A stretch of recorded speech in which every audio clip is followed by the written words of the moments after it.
Good morning students, I am Imran sir. SC family इस YouTube channel पर आप सबका मैं फिर से एक बार स्वागत करता हूँ। बच्चों, हमने डिपार्टमेंटल अकाउंट ये चैप्टर स्टार्ट किया है। डिपार्टमेंटल अकाउंट के अभी तक 3 वीडियो अपलोड हो चुके हैं। आज का हमारा वीडियो नंबर 4 है, जिसमें हम क्वेश्चन नंबर 8 करने वाले हैं। क्वेश्चन नंबर 8 बहुत ही यूनिक क्वेश्चन है। आप वीडियो को प्लीज़ अंत तक देखिए, और मैं वीडियो के बीच में आपको एक होमवर्क भी देने वाला हूँ। उसका आप स्क्रीनशॉट काट लेना और एक बार ट्राई करके देखना। अगर आपको क्वेश्चन में कुछ भी प्रॉब्लम हुआ तो मुझे व्हाट्सएप पर मैसेज करना, मैं आपका प्रॉब्लम या डाउट जो भी हो वो सॉल्व कर दूंगा। ठीक है, तो स्टार्ट करते हैं। Ganesh the proprietor of a departmental store decide to calculated separate profit of his first 2 department X and Y for the month ending 31 January 2020। हमें क्या करना है, first 2 department X and Y का क्या करना है, सेपरेट प्रॉफिट कैलकुलेट करना है। अब आपको एक डाउट आ रहा होगा कि सर आज आपने यहाँ पर टोटल कॉलम नहीं लिया। अगर आपने इसके पहले वीडियो देखे होंगे तो आपको ये समझ में आएगा कि यहाँ पर टोटल कॉलम नहीं दिख रहा है, कि इसके पीछे का रीज़न क्या है, तो मैं आपको बताता हूँ। ओके, आगे क्या दिया है, stock on 31 January 2020 could not be valued for certain unavoidable reason but his rates of gross profit in bracket calculated without reference to direct expenses on sales for 2 departments 40% and 30%। ये information देखो, इसमें क्या हमें क्या बताना चाहते हो, जो क्लोजिंग स्टॉक है वो कैलकुलेट नहीं हो पाया कुछ रीज़न की वजह से, लेकिन ग्रॉस प्रॉफिट के लिए उनने हमें परसेंटेज दिए। ओके, और बीच में एक बात उनने स्पेशली मेंशन की है कि ग्रॉस प्रॉफिट कैलकुलेट करते समय जो डायरेक्ट एक्सपेंसेस है, क्वेश्चन में हमें टेबल में दिया गया है डायरेक्ट एक्सपेंसेस, वैसे डायरेक्ट एक्सपेंसेस हम ट्रेडिंग अकाउंट के डेबिट में शो करते हैं। ओके, लेकिन यहाँ पर कहा जा रहा है कि जो डायरेक्ट एक्सपेंसेस है उसका रेफरेंस नहीं लेना है हमें ग्रॉस प्रॉफिट कैलकुलेट करते समय। फिर हम क्या करने वाले, जो डायरेक्ट एक्सपेंसेस है उसको हम प्रॉफिट एंड लॉस के डेबिट में शो करेंगे। ये छोटा सा चेंजेस हमें करना है। ठीक है, आगे हमें इन्फॉर्मेशन दी है opening stock, purchase, sales and direct expenses.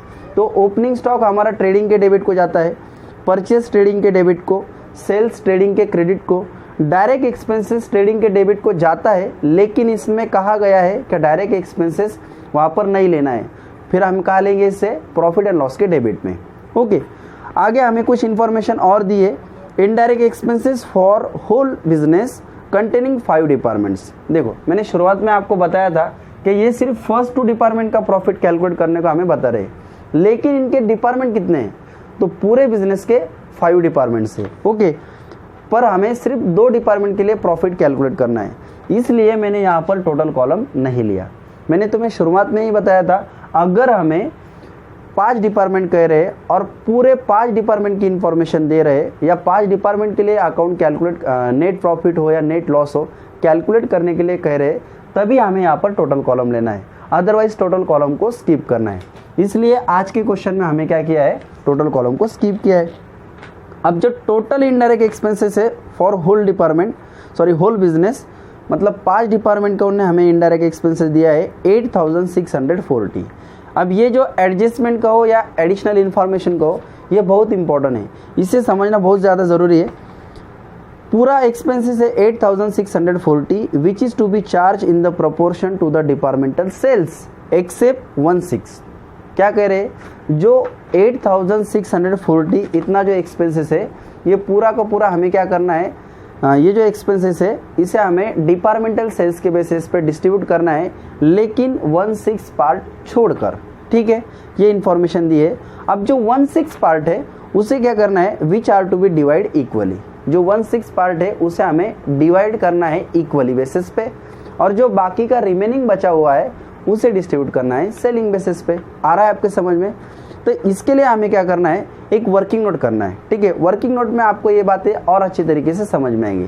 Question में आगे हमें सेल्स फॉर रिमेनिंग 3 डिपार्टमेंट्स वे ₹81,600 ये भी दिया गया है, क्योंकि सेल्स हमें सब डिपार्टमेंट का पता होना चाहिए।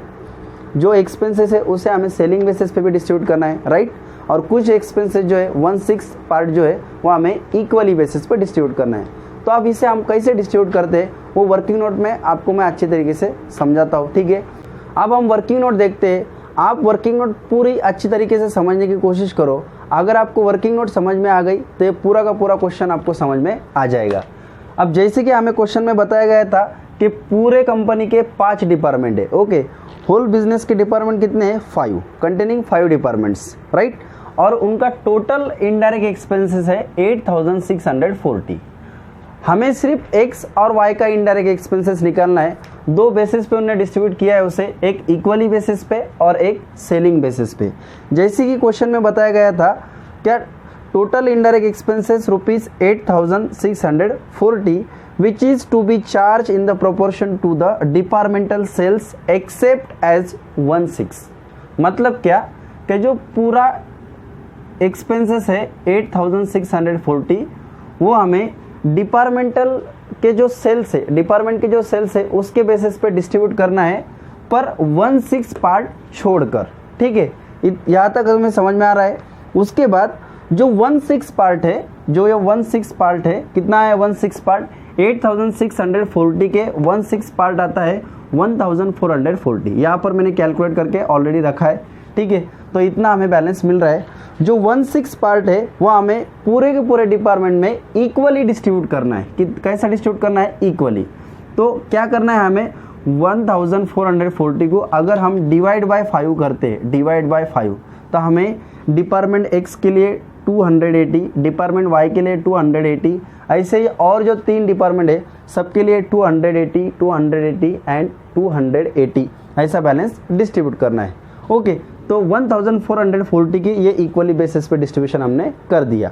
अब जो बचा हुआ पार्ट है, रिमेनिंग पार्ट, उसे हमें डिपार्टमेंटल सेल्स के बेसिस पे डिस्ट्रीब्यूट करना है। ओके, तो अब कैसे करेंगे हम? तो सबसे पहले हमें पूरे के पूरे 5 डिपार्टमेंट का सेल्स पता होना चाहिए। ओके, और हमने शुरुआत में ही पढ़ा है कि जो डिपार्टमेंट रिमेनिंग 3 डिपार्टमेंट्स है उनका सेल्स हमें यहाँ पर दिया है एडजस्टमेंट में, और जो एक्स एंड वाई का जो सेल्स है वो हमें ऊपर क्वेश्चन में दिया है, राइट।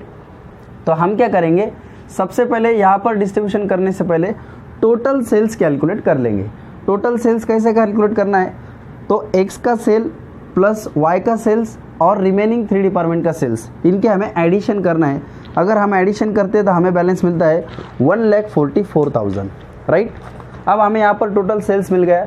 अब ये जो 7,200 है, जो रिमेनिंग बैलेंस है 8,640 का जो रिमेनिंग बैलेंस है, उसे हम कैसे डिस्ट्रीब्यूट करेंगे? देखो, 7,200 इंटू एक्स का, हम एक्स के लिए डिस्ट्रीब्यूशन कर रहे हैं तो हमें यहाँ पर पहले एक्स का सेल देखना है। एक्स का सेल कितना था? 33,600। ओके, क्वेश्चन में भी दिया है। तो हमने क्या किया, 7,200 इंटू डिपार्टमेंटल सेल्स एक्स का कितना है 33,000 divide by total sales. Okay, ये फॉर्मूला नहीं, पर आपको इस प्रकार कैलकुलेशन करना है। क्या करना है? टोटल एक्सपेंसेस, जो रिमेनिंग एक्सपेंसेस है उसको मल्टीप्लाई करना है डिपार्टमेंट के सेल्स से और डिवाइड करना है टोटल सेल्स से। अगर आप ऐसा करते हैं तो आपको एक्स का भी एक्सपेंसेस मिल जाएगा और वाई के लिए भी एक्सपेंसेस मिल जाएगा। ओके, ऐसी बेसिक वर्किंग नोट है। फिर से एक बार समझने की कोशिश करो। टोटल एक्सपेंसेस है 8,640। पहले हम इसको डिस्ट्रीब्यूट करेंगे तो उसका एक बेसिस है इक्वली बेसिस पे और दूसरा बेसिस हमें सेलिंग बेसिस पे डिस्ट्रीब्यूशन करना है। इक्वली बेसिस पे हमने सिर्फ 1/6 पार्ट को डिस्ट्रीब्यूट करना है और जो बचा हुआ है रिमेनिंग पोर्शन उसे हमें टोटल सेल्स या डिपार्टमेंटल सेल्स के बेसिस पे डिस्ट्रीब्यूट करना है। तो अगर आप ऐसा करते हैं तो आपको एक्स के लिए यहाँ पर 280 और वाई के लिए 280 इक्वली बेसिस पे मिल जाएगा, और सेलिंग बेसिस पे अगर किया तो 1,680 एंड 1,440 ऐसा बैलेंस मिलेगा। ओके, होप सो आपको ये जो वर्किंग नोट है समझ में आई होगी। अगर नहीं समझ में आती तो आप मुझे कमेंट सेक्शन में ज़रूर बताएं। ठीक है, मैं आपका डाउट सॉल्व कर दूंगा। व्हाट्सएप पे आपसे बात कर मैं ये डाउट सॉल्व कर दूंगा। ओके, अब यहाँ पर जो मैंने ब्रैकेट किया है ये वैल्यू हमें बहुत इंपॉर्टेंट है, क्योंकि अकाउंट में हमें सिर्फ ये वैल्यू शो करना है। जो बचे हुए 3 डिपार्टमेंट के जो बैलेंस है हमें उससे कुछ भी मतलब नहीं है, क्योंकि हमें सिर्फ एक्स और वाई का ही अकाउंट बनाना है। ठीक है, आप इसका स्क्रीनशॉट काट लो, फिर हम बाकी का सॉल्यूशन कंटिन्यू करते हैं। होप सो आपको वर्किंग नोट समझ में आई होगी। वर्किंग नोट पे जो वैल्यू है हम यहाँ पर ट्रांसफ़र करने वाले हैं, लेकिन जो सबसे पहले टेबल में बैलेंस दिया है, जो एज इट इज डिस्ट्रीब्यूशन करके दिया है, हम यहाँ पर उसे ट्रांसफ़र कर लेते हैं। टेबल में देखो, सबसे पहले हमें दिया है ओपनिंग स्टॉक, जो हमारा ट्रांसफ़र होता है ट्रेडिंग अकाउंट के डेबिट में। ओपनिंग स्टॉक है 7,200 6,720. Then purchase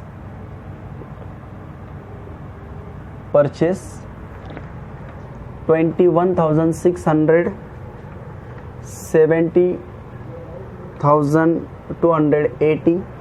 सेल्स कहाँ पर शो करना है, ट्रेडिंग अकाउंट के क्रेडिट में, by sales 33,600 and 28,800. Direct expenses कहाँ पर शो करेंगे हम, प्रॉफिट एंड लॉस के डेबिट में. हमें क्वेश्चन में बताया गया है कि इसका जो रेफरेंस है लेना नहीं है, इसलिए हम प्रॉफिट एंड लॉस के डेबिट में शो कर रहे हैं. 4,392, 6,816. Got it. अब जो एक्सपेंसेस के वैल्यू हमें वर्किंग नोट में मिले हम उसे पोस्ट करते हैं. जो एक्सपेंसेस जो भी है इनडायरेक्ट एक्सपेंसेस वो कहाँ पर शो होते हैं, इनडायरेक्ट एक्सपेंसेस शो होते हैं प्रॉफिट एंड लॉस के डेबिट में. इनडायरेक्ट एक्सपेंसेस हमें दो अलग अलग बेसिस पे डिस्ट्रीब्यूट करना था. एक इक्वली बेसिस पे, ओके, इक्वली बेसिस पे हमें कैसे वैल्यू मिले, 280 एंड 280, राइट. और दूसरा बेसिस था सेलिंग बेसिस 1680 एंड 1440. ओके, अब हम क्या करने वाले, देखो हमें क्वेश्चन में शुरुआत में बताया गया था क्या क्लोजिंग स्टॉक कैलकुलेट नहीं हो पाया, लेकिन ग्रॉस प्रॉफिट के लिए हमें परसेंटेज दिए थे. Gross profit carried down. Gross profit कैसे कैलकुलेट करना था, हमें ग्रॉस प्रॉफिट सेल्स पे कैलकुलेट करना था 40% एक्स के लिए. यहाँ पर मैं ओरली बताता हूँ. देखो एक्स का कैसा कैलकुलेट करेंगे हम, एक्स का सेल्स है 33,600 इंटू 40% और वाई का है 28,800 इंटू 30%, ओके, इंटू 30%. हमें इस प्रकार कैलकुलेशन करना था. अब हम इसका कैलकुलेशन करते हैं तो हमें बैलेंस मिलेगा. देखो 33,600 इंटू 40% कितना आता है, 13,440 और 28,800 इंटू 30% 8,640. ओके, अब देखो हमें ग्रॉस प्रॉफिट भी मिल गया. हमने जो एक्सपेंसेस थे इनडायरेक्ट एक्सपेंसेस उसे भी डिस्ट्रीब्यूट कर दिया है. अब हमें क्या करना है, सिर्फ क्लोज करना है.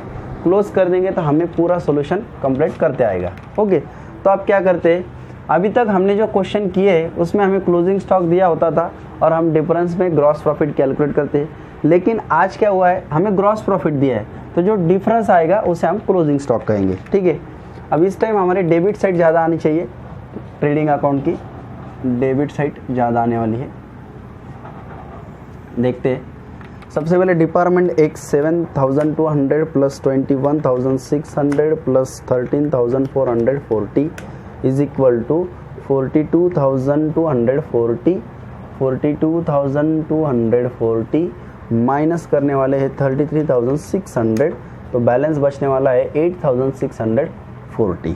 ओके, एज वेल एज हम डिपार्टमेंट वाई के लिए टोटल करते हैं 6,720 प्लस 17,280 प्लस 8,640. टोटल बैलेंस है 32,640 माइनस 28,800, तो रिमेनिंग बैलेंस बचता है 3,840. इसे हमें कहना है बाय क्लोजिंग स्टॉक. ओके, अब हमारा ट्रेडिंग अकाउंट क्लोज हो गया. ये जो ग्रॉस प्रॉफिट का हम second effect profit and loss के क्रेडिट में शो करते हैं by gross profit brought down. ये इरेज कर देते इतना पार्ट. ओके, हाँ, ग्रॉस प्रॉफिट कितना मिला है हमें 13,440 एंड 8,640. अब हम profit and loss account close करने वाले हैं, फिर हमारा सॉल्यूशन कंप्लीट हो जाएगा. ओके, होमवर्क का आप स्क्रीनशॉट काट लो. बिल्कुल सेम होमवर्क है, बस इसकी जो अमाउंट है मैंने चेंज किया है. बाकी एज इट इज़ क्वेश्चन आपको करना है, ट्राई कर देखना है बच्चों. अगर आपको इस प्रकार का क्वेश्चन सॉल्व करते आता है तो एग्ज़ाम में आपको बिल्कुल 15 मार्क्स मिलने वाले.